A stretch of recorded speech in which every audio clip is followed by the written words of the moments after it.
Hello everybody, welcome back to my channel, Life with Patty. Welcome back into the kitchen. I am trying really hard to do more cooking videos for you all and baking videos because I get a lot of views on that, so a lot of people like that. So here I have some really overly ripe bananas, and so I thought, the girls at work love banana nut bread, so that is what we are going to make today. The first thing we're going to do is take 3 of these bananas and smash them up and put them in the mixing bowl. Now, I have made this recipe before on my channel, but I have a lot of new followers and it's been a while. So I'm just going to make it again. I mean, you could go through my baking playlist probably and find it, but for those that don't want to do that, it's right here, right now, ready for you to watch. And I still have 2 extra bananas. I don't know if I'm going to save them or if I'm just going to toss them.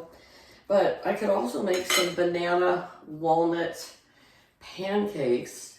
However, I just remembered I'm almost out of walnuts, so they would just be banana pancakes. I could make those for breakfast. I don't know.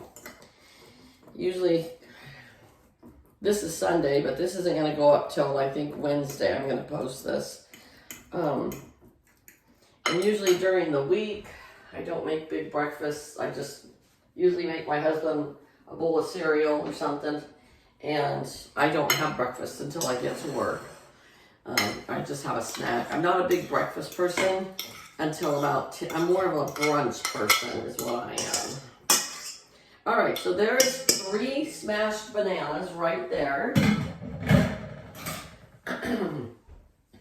And now we're going to put in, excuse me, where did it go? 1 egg. It says 1 egg beaten. Yeah. Oh, my nose is itchy. It's kind of windy outside.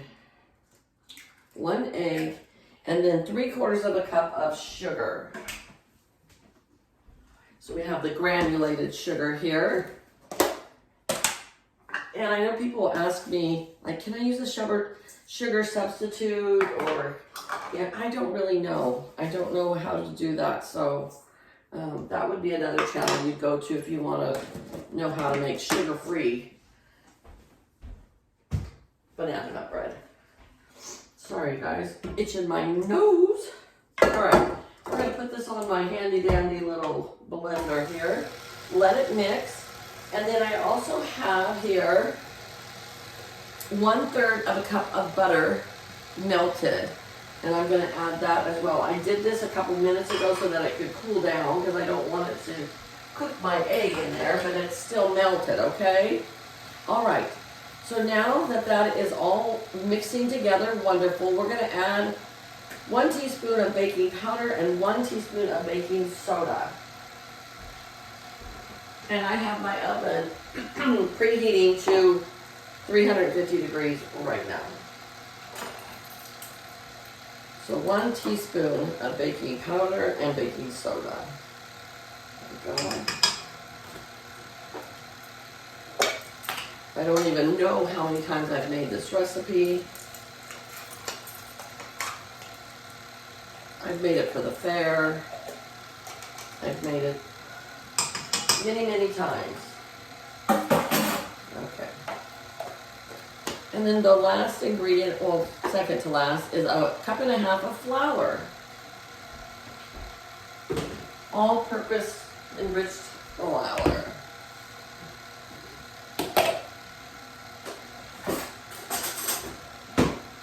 I'll just take my knife here.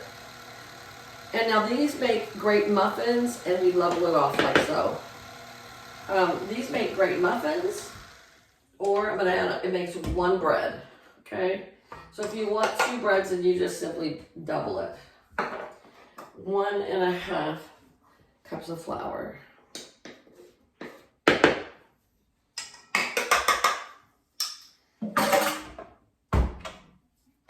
This doesn't call for any cinnamon.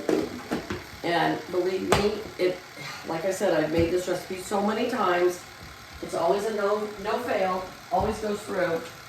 It says you can add, this is, you know, if you want a cup of walnuts, but I don't have a whole cup. I don't know how much I have here. Let's just see, just out of curiosity.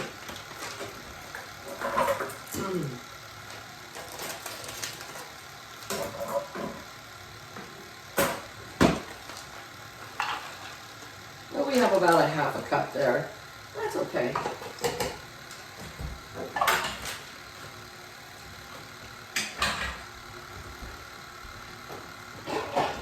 All right, we are going to take 1 loaf pan and some nonstick spray. I never use the pan. I use the generic Best Jet, and it works just fine. I'm going to let this mix a little more. You know, it was a pretty day today on Sunday. Back to work I go tomorrow. My weekends always go so fast. This is my old cookbook. My mom got this for me when I first got married. That was in 1982. And I take it with me even when I go on vacation to my son's because it's got recipes in there. And then we can make them when I'm there. I love that book. I add to it all the time. It's all handwritten.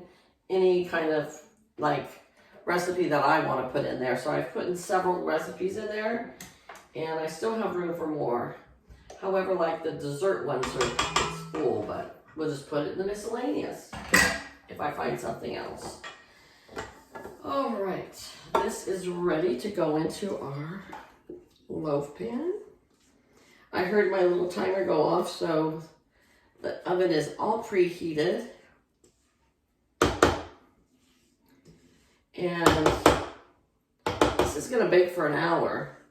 I always put 45 minutes, then I check it, and then I always have to put it back in. So I will be back in your time, bing, bing, in my time, an hour and 15, 20 minutes, okay? I'll show you the end result. Alrighty guys, it is out of the oven. It looks beautiful, but I told you an hour, and I put it in for an hour and walked away. And when I stuck my knife down in there after an hour, it came out completely dry. So I'm a little worried that it might be a little overcooked. So what we're gonna do is we're gonna cut right into the heart of it, right into the middle of it, and give it a taste test and see. I hope it's not because it's such a delicious recipe.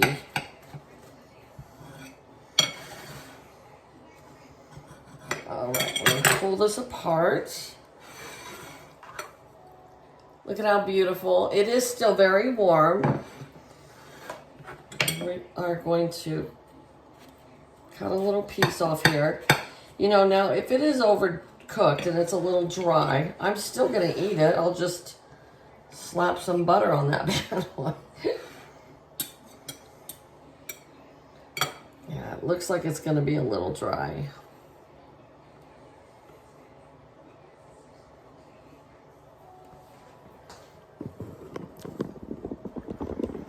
So,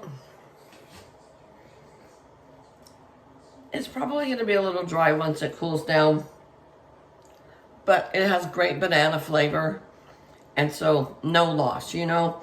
I'm going to put a little butter on it tomorrow morning, and it will be perfect. But okay, if you're following this recipe, go for 45 minutes. So, all right, you guys, have a great day. Take care, and I'll talk to you later. Bye-bye.